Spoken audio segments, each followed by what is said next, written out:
जय हिंद दोस्तों, स्वागत है आप सभी का स्टडी प्रमोटर्स में। आज के इस वीडियो में देखिए 2026 का लगातार आपका जो सामाजिक विज्ञान का है वो पेपर चल रहा है, यानी कि प्रैक्टिस सेट चल रहा है।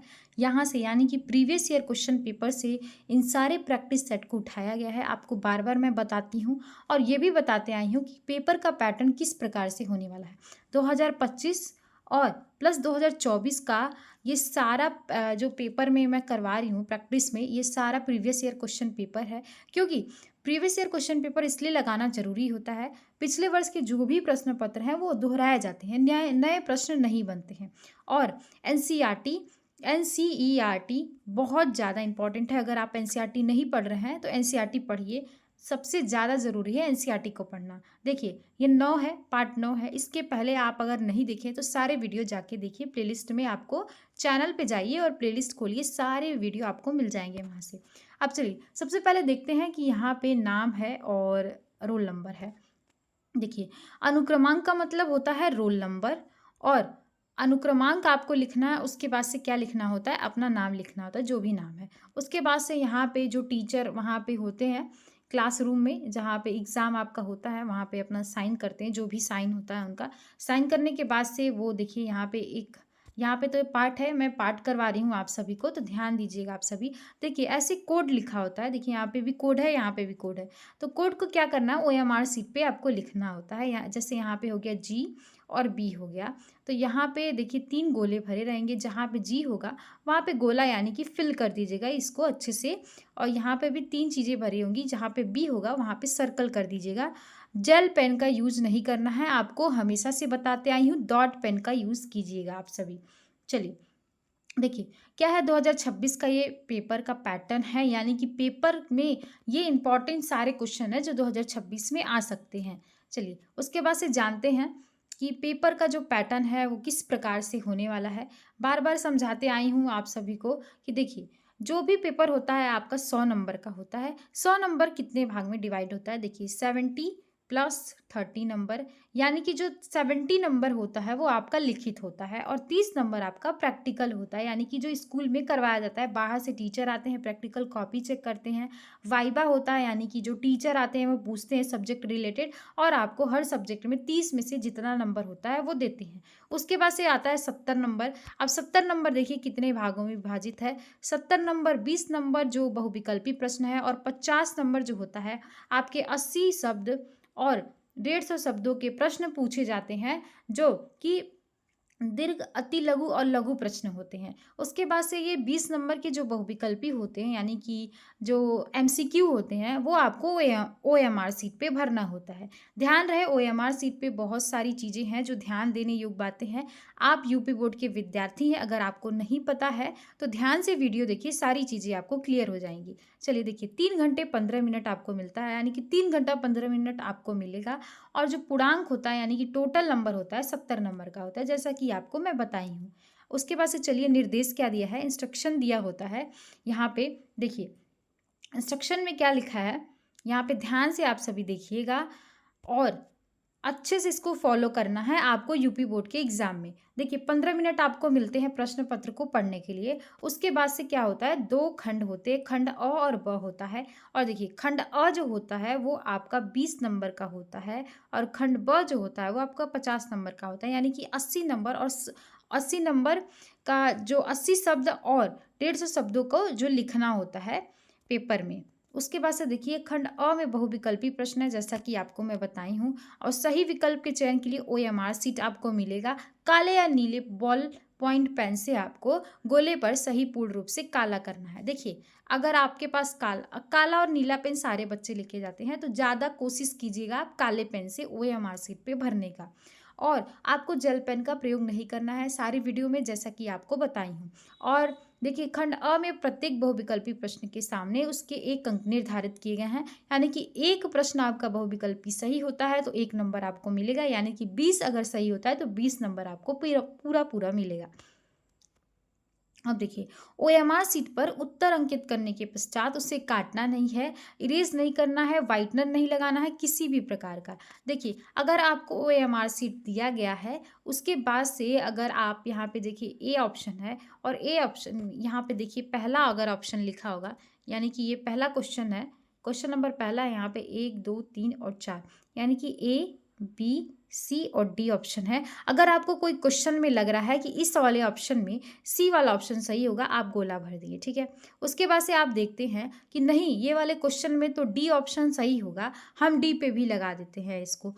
ऐसा आपको बिल्कुल नहीं करना है, क्योंकि एक बार में एक ही चीज़ में, एक ही प्रश्न में एक ही गोला भरना है आपको। सर्कल विद डॉट जो करना है वो एक ही बार करना है, दोबारा नहीं करना है, गलती हो जाएगा। ये आपके पूरे नंबर कट सकते हैं, इससे कट नहीं सकते हैं, पूरा पूरा नंबर ही कट जाएगा, कॉपी नहीं चेक होगी आप, क्योंकि कंप्यूटर बेस्ड कॉपी चेक होती है। ये जो भी चीज़ें होती हैं वो टीचर्स नहीं करते OMR वाली सीट को।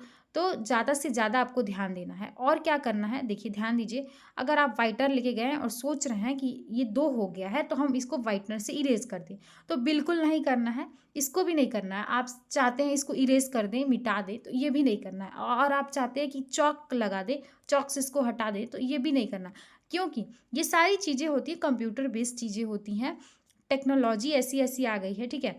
तो आप ऐसा बिल्कुल नहीं करेंगे। ध्यान दीजिएगा सभी बच्चे। और चीज़ें जो है चॉक का प्रयोग, ये सब चीज़ें मत कीजिए। अगर आपका कुछ भी कोई चीज़ गलती हो जा रहा है, देखिए लिखते टाइम OMR सीट पे तो बिल्कुल गलती नहीं करना है, बहुत ध्यान से इसको भरना है।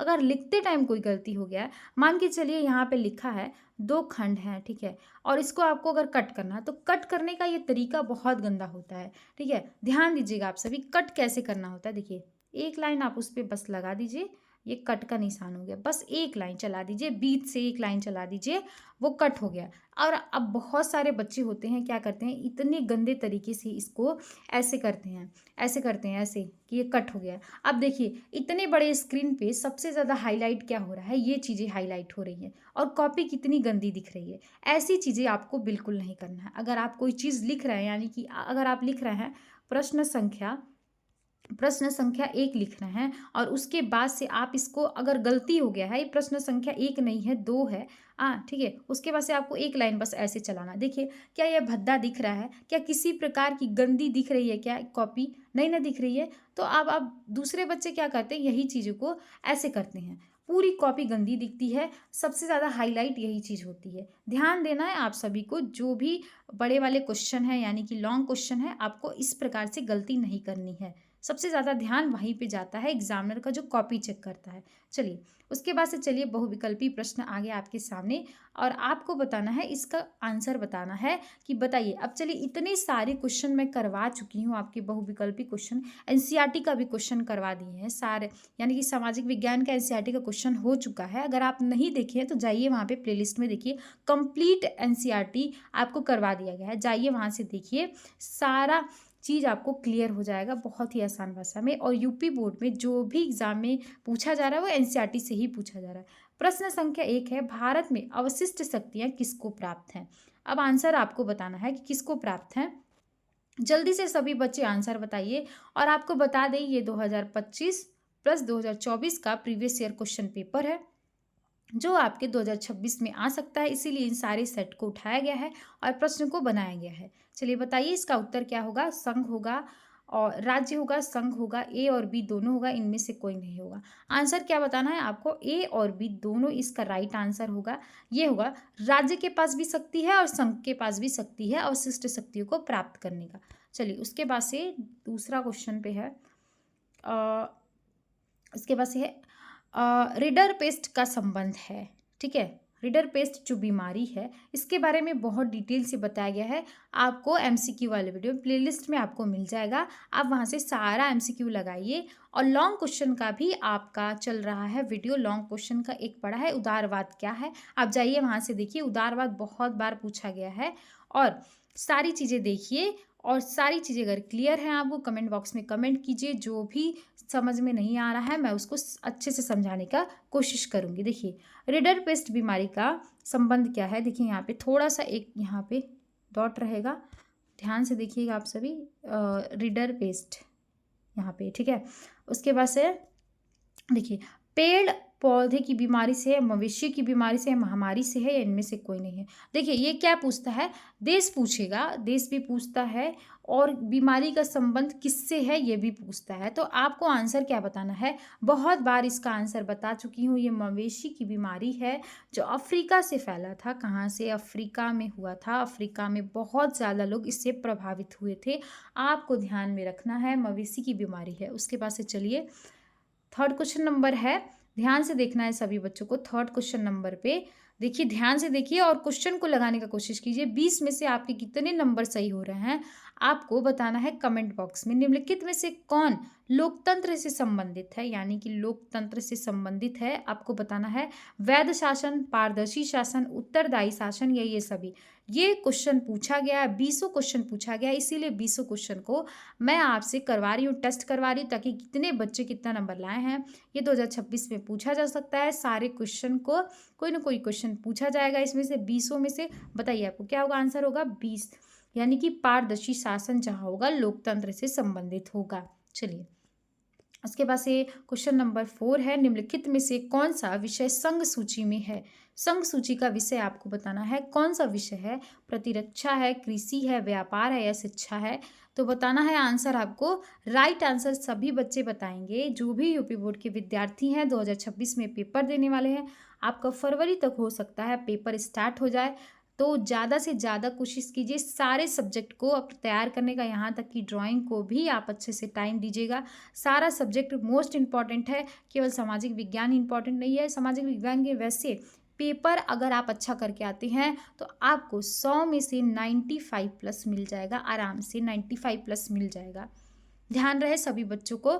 देखिए क्या होगा, इसका आंसर होगा निम्नलिखित में से कौन सा विषय संघ सूची में है। प्रतिरक्षा। प्रतिरक्षा संघ सूची का विषय है, याद रखिएगा, सही आंसर यही होगा। उसके बाद से 4 क्वेश्चन, 5th है, क्या है 5 क्या बोल रहा है, देखिए। निम्नलिखित में से कौन सी रोपड़ कृषि की फसल है, आपको बताना है। फर्स्ट ए ऑप्शन है कहवा, कपास, तिलहन, या गेहूं। देखिए अब 5वां ऐसे लिखा होगा OMR सीट पे, और यहाँ पे देखिए यहाँ पे लिखा होगा 5वां क्वेश्चन नंबर, ऐसे बॉक्स बना होगा 1 2 3 और 4।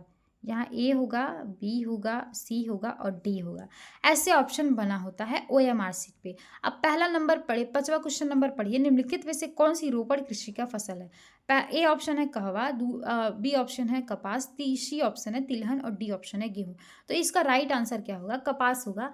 क्वेश्चन के हिसाब से इसका राइट आंसर कपास होगा, बी आंसर सही होगा। अब क्या करना है, 5वें में क्या करना है, बी ऑप्शन ढूंढिए कहाँ है। पहला ए है, ये बी है, इसमें क्या करना है आपको, सर्कल यानी कि डॉट जेल पेन से इसको एकदम भर देना है, काले पेन से इसको भर दीजिएगा। ये हो गया आपका क्वेश्चन 1 नंबर का पूरा तैयार हो गया आपका क्वेश्चन।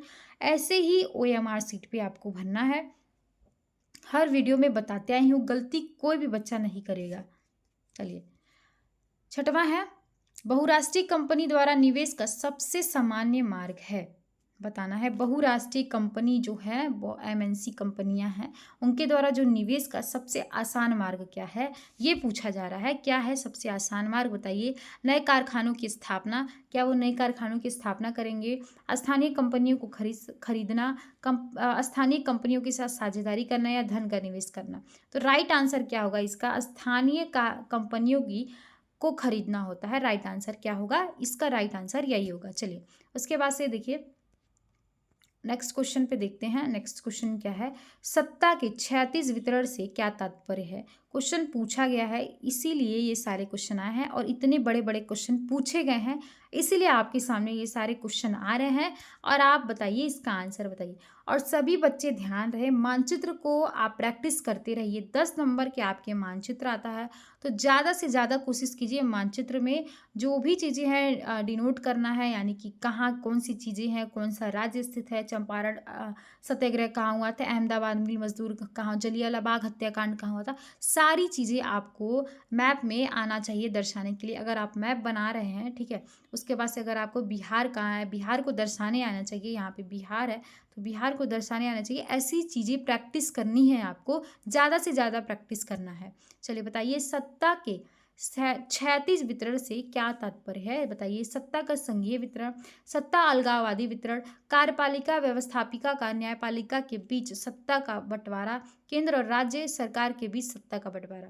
तो देखिए ज्यादा आंसर इसका क्या हो रहा है, देखिए सत्ता का जो क्षैतिज वितरण है वो पूछा जा रहा है, तो इसका राइट आंसर क्या होगा, कार्यपालिका व्यवस्थापिका और न्यायपालिका के बीच सत्ता का बंटवारा है, यानी कि सत्ता का बंटवारा, यानी कि जो हमारी जो न्यायपालिका होती है वो बिल्कुल स्वतंत्र है, यानी कि वो किसी भी प्रकार का हस्तक्षेप नहीं होता है इन दोनों चीज़ों से। तो ध्यान रहे सभी बच्चों को जो न्याय मिलता है वो सभी को एक समान न्याय मिलता है, इसमें किसी भी प्रकार का भेदभाव नहीं होता है। यहाँ पे सत्ता का बंटवारा सही प्रकार से क्षैतिज ढंग से किया गया है, यानी कि इसका राइट आंसर यही होगा। चलिए उसके बाद से 7 हो गया क्वेश्चन नंबर। 8 क्वेश्चन नंबर क्या है, यहाँ पे देखिए धर्मनिरपेक्ष राज्य है, धर्मनिरपेक्ष राज्य, धर्म का कोई स्थान नहीं होता, एक राष्ट्र एक धर्म में विश्वास किया जाता है, केवल बहुसंख्यक वर्ग के धर्म को मान्यता मिलती है, सभी धर्मों को समान समझा जाता है। सबसे पहले बात ये ध्यान लीजिए कि राज्य जो है वो किसी भी धर्म का, यानी कि हम इस धर्म को ज़्यादा मानेंगे इस धर्म को नहीं मानेंगे, भेदभाव राज्य किसी भी धर्म से नहीं करता है। सभी बच्चों को ध्यान से सुनना है, यानी कि सभी बच्चों को ध्यान से सुनना है, इसका क्या है, यानी कि सभी धर्मों को समान समझा जाता है।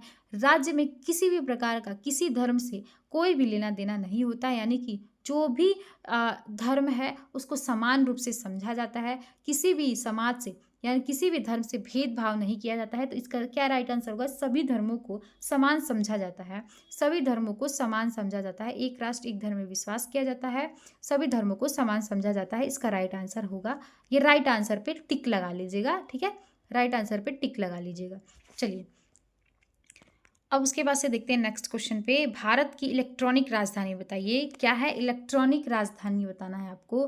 देखिए बहुत ज़्यादा अब बच्चे देखिए जो भी बच्चे हैं बहुत एक्टिव रहते हैं, एक्टिव रहते हैं, इन लोगों को बच्चों को पता होगा कि क्या क्या चीज़ें हैं। आप फ़ोन चला रहे हैं, अच्छी चीज़ें फ़ोन में देखिए कि कहाँ क्या कैसी चीज़ें हो रही हैं, क्या घटित हो रही हैं, वो सारी चीज़ें अगर आप देखेंगे ना तो कहीं ना कहीं आपको हर एग्ज़ाम में उसका फ़ायदा मिलता है। तो ध्यान रहे, देखिए मैं हमेशा से बताते आई हूँ, अगर आपको डेट याद करना है, डेट याद करना है आपको, देखिए बैनर लगे होते हैं, बड़े बड़े बैनर लगे होते हैं, हर जगह पोस्टर लगा होता है, यानी कि उपभोक्ता दिवस रहेगा तो उपभोक्ता दिवस का बैनर लगा होगा और वहाँ नीचे लिखा रहेगा कि किस तारीख को उपभोक्ता दिवस है, यानी कि अगर पर्यावरण दिवस होगा पर्यावरण का लगा होगा। तो ये चीज़ें जो बैनर होती है ना उसको ध्यान से आप पढ़ा कीजिए, जो डेट होता है ना वो क्लियर हो जाता है वहाँ से पढ़ने के बाद से, और बहुत अच्छे अच्छे कोटेशन लिखे होते हैं उस पर। तो जो बच्चे आगे कंपटीशन की तैयारी कर रहे हैं उनके लिए बहुत फ़ायदा होगा, अच्छे अच्छे कोटेशन, यानी कि अगर पर्यावरण है तो पर्यावरण से संबंधित लिखा होगा। और देखिए यहाँ सरकार की जो भी योजनाएं चल रही हैं, वर्तमान में जो भी योजनाएं चल रही हैं वो भी लिखा होता है, बड़े बड़े बोर्ड पे लिखा होता है कि इतनी योजनाएं चल रही हैं, इस प्रकार से चल रही हैं। तो सारी चीज़ें आपके सामने हैं, आपको ध्यान देना है और बहुत अच्छे से ध्यान देना है उसको। देखिए ध्यान में बैठाए रहेंगे तो कोई ना कोई एग्जाम में आपको वो काम करना ही करना है। चलिए उसके बाद से चलना है, भारत की इलेक्ट्रॉनिक राजधानी क्या है बताइए, क्या आपका ऑप्शन सही आ रहा है, हैदराबाद, दिल्ली, बेंगलुरु या गुजरात, बताना है। देखिए गुजरात है, तटीय प्रदेश है, यानी कि समुद्र से सटा हुआ है, और दिल्ली तो होगा नहीं, हैदराबाद भी नहीं होगा, क्या होगा, बेंगलुरु आंसर होगा इसका। 9 हो गया क्वेश्चन नंबर है। 10 है, निम्नलिखित में से किस राज्य में बांधवगढ़ राष्ट्रीय उद्यान है अवस्थित है। देखिए मैं बता रही हूँ ना, बैनर में अगर चीज़ें पढ़े रहेंगे ना तो बहुत ज़्यादा चीज़ें यहाँ पे देखिए राष्ट्रीय उद्यान के बारे में कई जगह दिया है, यानी कि कौन सा चीता कहाँ से लाया जा रहा है। देखिए मध्य प्रदेश से बहुत सारी चीज़ें ऐसे घटित हुई हैं कि वहाँ पे जो भी कहाँ से कौन से जानवर लेके आ रहे हैं, चीता लेके आ रहे हैं, शेर लेके आ रहे हैं, तो ये सारी चीज़ें पेपर में करंट में चल रही होती हैं, तो उसी चीज़ से पूछा जाता है क्वेश्चन। देखिए यहाँ बांधवगढ़ राष्ट्रीय उद्यान पूछा है, बहुत ही आसान है, कहाँ पे है आपको बताना है, मध्य प्रदेश में है। मध्य प्रदेश बहुत ज़्यादा उद्यानों के लिए प्रसिद्ध होता है, यानी कि तरह तरह के उद्यान यहाँ पे हैं, बहुत ज़्यादा है, तो आप इसको याद कर लीजिए। क्या होगा, बांधवगढ़ राष्ट्रीय उद्यान कहाँ है, तो ये मध्य प्रदेश में स्थित है, मध्य प्रदेश में स्थित है। चलिए कपास की खेती के लिए निम्नलिखित में से कौन सी मिट्टी उपयुक्त है। ये देखिए जो कपास की खेती होती है ना, देखिए यहाँ पे कपास की खेती मैप के जरिए आपको बताते हैं, मैप। यहाँ पे देखिए कपास की खेती जो है यहाँ पे जो दक्षिण का इलाका है ना, ये दक्षिण का इलाका, यहाँ पे ये सारी चीज़ें बहुत ज़्यादा होती हैं दक्षिण में। आप चले जाइए दक्षिण में अगर कोई बच्चा गया हो तो वो अच्छे से चीज़ें जाने। काली मिट्टी आप देखेंगे वहाँ, काली मिट्टी, लाल मिट्टी दिखेंगे आपको, एकदम रेड रेड मिट्टी होती है, काली काली एकदम होती है। तो वो सारी चीज़ें हैं, ये दक्षिण का इलाका जो है, दक्षिण का इलाका जो है, यहाँ पे बहुत सारी, यानी कि कपास होता है, बहुत सारी चीज़ें हैं जो वहाँ पे होता है। कॉटन हो गया, कॉटन को ही कपास बोला जाता है। देखिए क्या होगा, दक्षिण में होता है। तो यहाँ पे पूछ रहा है कपास की खेती के लिए निम्नलिखित में से कौन सी मिट्टी उपयुक्त है? लाल मिट्टी, लेटराइट मिट्टी, काली मिट्टी, जलोढ़ मिट्टी। सारे बच्चों को ये आंसर पता होगा, काली मिट्टी, काली मिट्टी होती है, काली मिट्टी होती है। आंसर इसका यही होगा। उसके बाद से 12 क्वेश्चन नंबर है, निम्नलिखित में से किस वर्ष में बांग्लादेश ग्रामीण बैंक की शुरुआत हुई थी? बहुत ज़्यादा पूछा जाता है। 1970 में बताना है, या 1917 में, 1969 में, 1979 में, 1967 में। आंसर बताइए कि कब हुआ था? कब हुआ था इसका? 1976 में हुआ था। देखिए यहाँ पे ऑप्शन नहीं दिया गया है, यहाँ पे ई ऑप्शन लगाइए और यहाँ पे लिखिए 1967, ये आंसर सही होगा। 1976, सॉरी 1976 इसका ऑप्शन होगा, 1976 यही आंसर सही होगा आपका। ध्यान से सभी बच्चे सुनेंगे कि क्या है, किस वर्ष में बांग्लादेश ग्रामीण बैंक की शुरुआत हुई थी? तो 1976 में हुआ था, 1976 में। चलिए 12 है। अब 13 क्वेश्चन नंबर है, देखिए बहुत बड़ा क्वेश्चन है। निम्नलिखित में से कौन सी शब्दावली दो या दो से अधिक देशों के बीच व्यापार को दर्शाती है? यानी कि देखिए एक ऑप्शन लिए थे हम, भारत का और नेपाल का लिए थे ना, तो इसमें बताया गया था, यानी कि दो या दो से अधिक देशों के बीच अगर व्यापार हो रहा है तो उसको किस किस नाम से दर्शाया जाएगा, किस व्यापार को दर्शाया जाता है? तो बताना है आंतरिक व्यापार से। आंतरिक में तो मतलब भारत में ही अगर किसी राज्य में हो रहा है तो उसको आंतरिक व्यापार करेंगे। बाहरी व्यापार, अंतर्राष्ट्रीय व्यापार या स्थानीय व्यापार। देखिए बाहरी व्यापार तो होगा ही नहीं, ठीक है, बाहरी व्यापार नहीं होगा। क्या होगा, एक देश से दूसरे देश में हो रहा है, ठीक है, एक देश से दूसरे देश में हो रहा है तो क्या होगा, अंतर्राष्ट्रीय व्यापार। यानी कि अगर देखिए भारत देश से अगर कहीं और दूसरे देश की बात हो रही है, फॉरेन कंट्री की बात हो रही है, तो वहाँ इंटरनेशनल लग जाता है, अंतर्राष्ट्रीय व्यापार हो जाएगा। आपको ध्यान देना है इस चीज़ को। अगर भारत के अंदर हो रहा है, भारत के अंदर किसी राज्य में हो रहा है, या मान के चलिए यहाँ पे तमिलनाडु है, तमिलनाडु में हो रहा है, तो ये आंतरिक व्यापार है, आंतरिक व्यापार है, ना कि इंटरनेशनल नहीं माना जाए, क्योंकि ये भारत में स्थित है, भारत में स्थित है। इसीलिए अगर यही चीज़ें अगर यहाँ पे श्रीलंका में हो रही होंगी, कोई भी चीज़ों का आयात निर्यात हो रहा है, तो क्या होगा, अंतर्राष्ट्रीय व्यापार के अंतर्गत आएगा। ध्यान रहेगा, सभी बच्चों को ध्यान देना है। चलिए उसके बाद से क्या है, देखिए सामुदायिक सरकार से क्या तात्पर्य है? 14 क्वेश्चन नंबर है 14। जब पूरा समाज मिलकर शासन का संचालन करता हो, जब सत्ता का बंटवारा विभिन्न सामाजिक समूहों में हो, बहुल कार्यपालिका वाली सरकार हो, या मंत्रियों की सामूहिक जिम्मेदारी वाली सरकार हो। इसका आंसर क्या होगा कि जब सत्ता का बंटवारा विभिन्न सामाजिक समूहों में हो, जब सत्ता का बंटवारा विभिन्न सामाजिक समूहों में हो, तो इसका राइट आंसर क्या होगा? देखिए बी वाला इसका राइट आंसर होगा, बी वाला इसका राइट आंसर होगा, एकदम सही होगा। सामुदायिक सरकार से तात्पर्य यही है। उसके बाद से 15 क्वेश्चन नंबर है, पंजाब में भूमि निम्नीकरण का निम्नलिखित में से मुख्य कारण क्या है? जो भूमि का निम्नीकरण हो रहा है उसका कारण क्या है? देखिए इसका कारण क्या है, देखिए बहुत लोग सोचते हैं अधिक सिंचाई। अगर यहाँ पे खेत है, ठीक है, यहाँ खेत में कुछ बो दिया गया है, देखिए मान के चलिए यहाँ पे खेत है, खेत में कुछ बो दिया गया है, कोई भी चीज़ है, एग्जाम्पल के थ्रू आपको बताने का कोशिश कर रही हूँ। देखिए यहाँ पे पानी चला दिया गया है बहुत ज़्यादा। देखिए पहली बात तो ये खेत को बहुत ज़्यादा नुकसान होगा। बहुत ज़्यादा लोग ये समझ नहीं पाते हैं, अगर खेत में ज़्यादा से ज़्यादा अगर पानी आप चलाएंगे तो इसकी उर्वरक क्षमता जो होती है वो ख़त्म हो जाती है। यानी कि देखिए यहाँ पे एक लेयर होता है, मिट्टी में एक लेयर होती है जो उर्वरक होती है, उपजाऊ होती है। अगर ज़्यादा पानी आएगा तो ये लेयर क्या होगी, हट के इधर आ जाएगी, इधर इसका जमाव हो जाएगा। तो क्या ज़्यादा सिंचाई करने से क्या होगा, इसकी लेयर जो है वो हट जाती है, ध्यान रखिएगा। और ज़्यादा कम खाद भी डालते हैं, बहुत सारे लोग खाद डालते हैं अपने खेत में बहुत ज़्यादा, तो क्या होती है, उर्वरक नहीं रह जाती है, बंजर हो जाती है ज़मीन, क्या होती है, बंजर होती है। बहुत ज़्यादा खाद डालने से क्या होता है, अत्यधिक सिंचाई भी नहीं करना चाहिए और अत्यधिक मात्रा में क्या क्या नहीं करना चाहिए, खाद नहीं डालना चाहिए। ध्यान रहे सभी बच्चों को। देखिए इसका राइट आंसर क्या होगा, अधिक सिंचाई। ध्यान रहेगा ना सभी बच्चों को कि अधिक सिंचाई भी जो भूमि को है यानी कि खेतों को नुकसान पहुंचाती है। और दूसरा, ज़्यादा से ज़्यादा अगर खाद इसकी खाद है यानी कि जो भी उसका प्रयोग किया जा रहा है, ठीक है, खाद डाला जा रहा है बहुत ज़्यादा, तो वो क्या होगा, नुकसान ही करता है। क्या करता है, नुकसान करता है। और आगे चल के धीरे धीरे क्या होता है, भूमि बंजर हो जाती है, उपजाऊ नहीं रह जाती है उस प्रकार से। ठीक है, चलिए अधिक सिंचाई इसका राइट आंसर होगा। निम्नलिखित में से कौन सा शासन का अंग नहीं है, आपको पूछ रहा है शासन का अंग नहीं है। बहुत ही आसान है ये क्वेश्चन। पहला ऑप्शन है कार्यपालिका, नगरपालिका, न्यायपालिका या विधायिका। आंसर बताइए क्या होगा इसका आंसर। देखिए नगर पालिका इसका राइट आंसर होगा 16 क्वेश्चन नंबर का। चलिए, अगर जो बच्चे नए आए हैं चैनल पे, चैनल को सब्सक्राइब कर लीजिए और ज़्यादा से ज़्यादा बच्चों को शेयर कीजिए, अपने दोस्तों को भी शेयर कीजिए, अगर आपके भाई बहन है तो उनको भी शेयर कीजिए। चलिए 17 क्वेश्चन नंबर क्या बोला है, निम्नलिखित नेताओं में से किसने गुप्त संगठन यंग यूरोप की स्थापना की है। बहुत बार क्वेश्चन पूछा गया, देखिए क्वेश्चन को बार बार रिपीट किया जा रहा है। यंग यूरोप की स्थापना कब हुई थी, गैरीबाल्डी, कवूर, मैजिनी या बिस्मार्क। राइट आंसर बताइए इसका क्या होगा। देखिए इसका राइट आंसर क्या होगा, बताना है आप सभी को। क्या होगा बताइए, मैजिनी। क्या होगा, मैजिनी, मैजिनी। चलिए उसके बाद से 18 क्वेश्चन नंबर है, किसी देश के विकास को निर्धारित करने का आधार है। अगर मतलब किसी देश को अगर विकास हो रहा है तो क्या पैमाना है निर्धारित करने का कि कैसे हो रहा है, बताइए आप सभी बच्चे बताइए। बताना है स्वास्थ्य एवं शिक्षा स्तर, प्रति व्यक्ति आय, व्यक्तियों की साक्षरता, ये सभी। देखिए इसके बारे में मैं आपको बहुत अच्छे से बताई हूँ, बताए थे आपको नेक्स्ट वाले वीडियो में।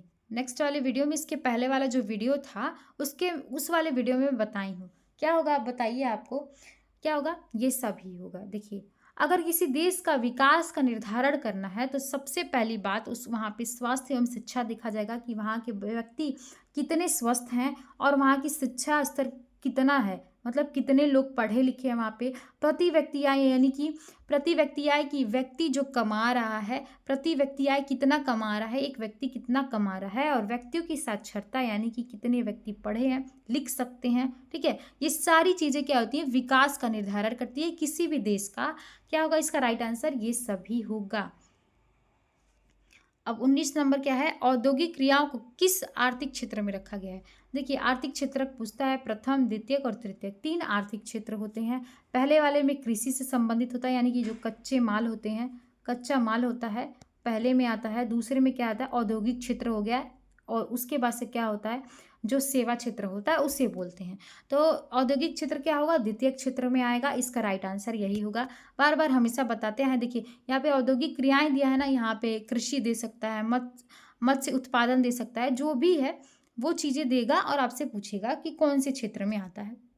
तो इसको बहुत अच्छे से आपको तैयार करना है। और एक और पूछता है, परंपरागत और गैर परंपरागत। क्या करता है, ऑप्शन चेंज कर देता है, उदाहरण चेंज कर देता है और पूछता है कि ये परंपरागत है या गैर परंपरागत, यानी कि नवीकरणीय है या नवीकरणीय ऊर्जा का स्रोत, ऐसे पूछता है क्वेश्चन को।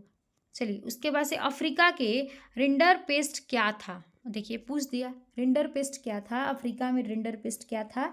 एक जानवर था, क्या एक जानवर था, एक घटना था, क्या एक बीमारी थी या खेल था। राय अब आपको इसको कमेंट बॉक्स में बताइए। बहुत बार इस क्वेश्चन को बता दी हूँ, सभी बच्चों को बहुत बार इस क्वेश्चन को बताए हैं। चैनल पे नए आए हैं तो सब्सक्राइब कर लीजिए चैनल को। और यहाँ पे सामाजिक विज्ञान की आपकी तैयारी बहुत अच्छे से होगी। सारे सब्जेक्ट का आपको यानी कि 6 सब्जेक्ट, यहाँ तक कि ड्राइंग, चित्रकला का भी आपको पेपर 2025 का सारा डिटेल में बताया गया है। अगर चैनल पे नए आए हैं तो जाइए वहाँ पे देखिए, सारी चीज़ें आपको मिल जाएंगी प्लेलिस्ट में। चैनल पे जाके देखिए, वहाँ से सारे बच्चे अपनी तैयारी अच्छे से कीजिए। ठीक है दोस्तों, धन्यवाद।